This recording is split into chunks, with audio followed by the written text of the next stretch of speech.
안녕하세요. 2월 16일 김태훈의 현명한 주식 투자 방송 시작하겠습니다. 오늘은 삼성물산에 대해서 말해보겠습니다. 삼성물산은 삼성그룹 내의 지주회사 역할을 하는 회사입니다. 오너일가가 삼성물산을 통해서 삼성생명과 삼성전자를 지배하는 구조를 갖고 있죠. 이 삼성물산은 여러가지 우여곡절이 있는 회사입니다. 이 삼성물산이 원래는 종합상사로 처음 출발을 해서 삼성그룹 내에 만든 모든 제품을 해외로 수출하는데 삼성물산이 그 역할을 했습니다. 그래서 그룹 내의 모든 돈이 삼성물산에 모이게 되어 있었죠. 그런데 그러다가 삼성건설이 이 미분양 사태 나고 부동산 경기 꺾이면서 굉장히 실적이 나빠졌어요. 그래서 삼성건설을 삼성물산에다 갖다 붙였습니다. 그래서 하나의 사업부로 운영을 하게 됐죠. 뭐 보시면 실적을 보시면 아시겠지만 삼성물산의 이 건설 부문은 전체 상사의 매출액보다 매출액만큼 나옵니다. 별도의 하나의 삼성건설로 떨어져 나가 있어도 전혀 문제되지 않는 회사죠. 그런데 계속 삼성건설을 삼성물산 내에 같이 있으면서 삼성물산의 등치를 키우고 있습니다. 그리고 이 패션 사업과 레저 사업은 예전에 그 용인 자연녹원을 에버랜드라는 이름으로 바꿔서 이거를 다시 또 제일모직과 합병을 시키고 그 제일모직을 삼성물산에 다시 합병을 시켰죠. 그렇게 해서 이 제일모직의 기업 가치는 올리고 이 삼성물산의 기업 가치는 떨어뜨려서 이 두 회사의 합병 때 제일모직을 갖고 있는 오너일가의 지분력이 더 높아지게 만들었습니다. 그것 때문에 삼성의 불법 경영권 승계라고 해가지고 이재용 그때 당시엔 부회장이죠. 부회장이 감옥도 갔다 오게 된 겁니다. 그리고 최근에는 이 삼성물산 계열사로 삼성바이오록스라는 바이오 회사를 키우고 있는데요. 이 회사가 상장하고 나서 지금까지 계속 주가가 오르고 있습니다. 그 상장 초기에는 적자 회사였기 때문에 별 볼일 없었고, 특히 이제 상장 규정까지 고쳐가면서 상장을 시켰기 때문에 여러 가지 잡음도 있었지만 지금은 명실상부한 우리나라뿐만 아니라 글로벌 수준에서도 세계 1위의 그 바이오 시밀러라고 해도 과언이 아니죠.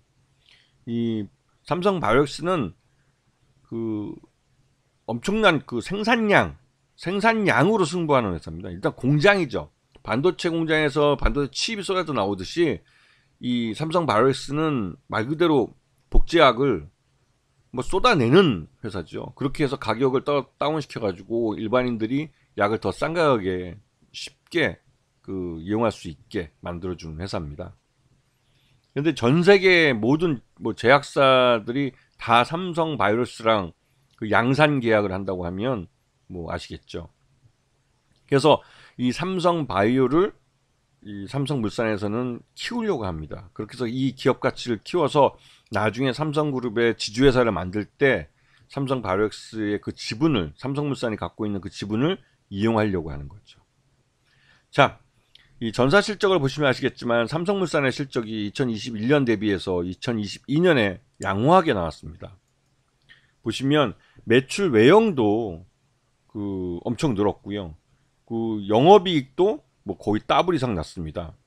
순이익은 거기 상대적으로 좀 덜 늘어난 느낌이 들 정도로 그래도 엄청 많이 늘었죠.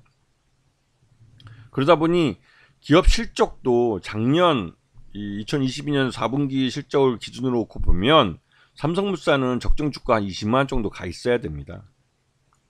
그런데 그렇지 못하죠. 왜냐면 삼성물산의 이 그룹 내 위치가 지주회사 역할을 하고 있는데 아직은 지주회사로서의 정당한 그 삼성물산과 그러니까 삼성생명과 삼성전자에 대한 지분이 모자라기 때문에 그렇죠. 그래서 이 삼성물산을 말 그대로 이제 삼성그룹의 지주회사를 만드는데 어떤 방법을 쓸지가 세간에는 화제입니다. 지금 삼성물산의 최대주주 지분인 33.47% 정도 나오고 있고, 여기에 KCC 우호지분 9.1%를 더하면 40%가 넘는 지분이죠. 이게 삼성그룹을 지배하는 핵심 지분입니다. 이게. 그리고 그러다 보니 삼성물산의 가치를 끌어올리기 위해서 주주가치 제고를 위해서 여러 가지를 하고 있는데요. 특히 요번에 발표했던 이 감자는 지난번 제일모직하고 삼성물산 합병하는 과정에서 이 주식 매수 선택권을 행사했던 그분들의 갖고 있던 주식 120만 주, 129만 주를 요번에 다 소각하기로 한 거죠. 이게 전체 지분에서 0.7% 정도밖에 되지 않는데요. 이게 오늘 발표한 주주환원 정책에서 보시면 현금 배당도 최소 2,000원 이상 배당을 해주기로 했고, 자사주 소각도 지금 전체 지분의 13% 정도를 보통주를 갖고 있는데 그 13% 모두를 향후 5년 동안 분할해서 이제 소각하기로 한 거죠. 그만큼 최대주 지분은 늘어나게 되는 겁니다. 상대적으로. 물론 이 주식 소각으로 모든 혜택이 모든 주주에게 동일하게 간다고 하지만 최대주주 경영권이 붙어있는 지분에 돌아가는 그 영향은 훨씬 더 크죠. 그래서 이거는 말 그대로 이제 오너일가의 지배력을 키우기 위한 자사주 소각이라고 볼 수 있습니다. 자, 그리고 이 삼성그룹의 지배구조를 보시게 되면 이재용 회장이나 이부진 씨나 이서연 씨도 홍라희 여사도, 특히 홍라희 여사가 갖고 있는 지분은 대부분 이건희 회장 상속세를 내는데 사용할 겁니다. 지난번에도 삼성전자 지분을 1% 가까이 7만 원대 초반에 매도를 치셨는데요. 그때도 말씀드렸지만 오너일가가 그렇게 대량으로 주식을 팔 경우에는 묻지도 따지지 말고 같이 따라 팔아야 되는 겁니다. 그때 7만 원 초에 팔았으면 충분히 5만 원대 재매수할 수 있는 기회도 있었고, 삼성전자나 삼성생명의 지분 가치는, 그러니까 가격은 떨어질수록 오너일가에게 유리하고, 삼성물산의 지분 가치는 오를수록 오너일가에게 좋은 구조라는 걸 이 그림에서 보실 수 있을 겁니다. 자, 아까 말씀드렸듯이 작년 2022년 기준으로 했을 때 삼성물산의 적정 주가는 20만 원대입니다. 하지만 10만 원대 초반으로 반토막 나서 거래되는 건 이 삼성물산이라는 회사가 오너일가의 지배력 강화와 밀접하게 관련되어 있기 때문에 향후 일정에 대한 불확실성이 존재하기 때문에 할인이 되는 겁니다. 그래서 이 회사가 자기만의 사업만 갖고 실적을 갖고 평가를 받으면 20만 원 충분히 갈 수 있는 회사죠.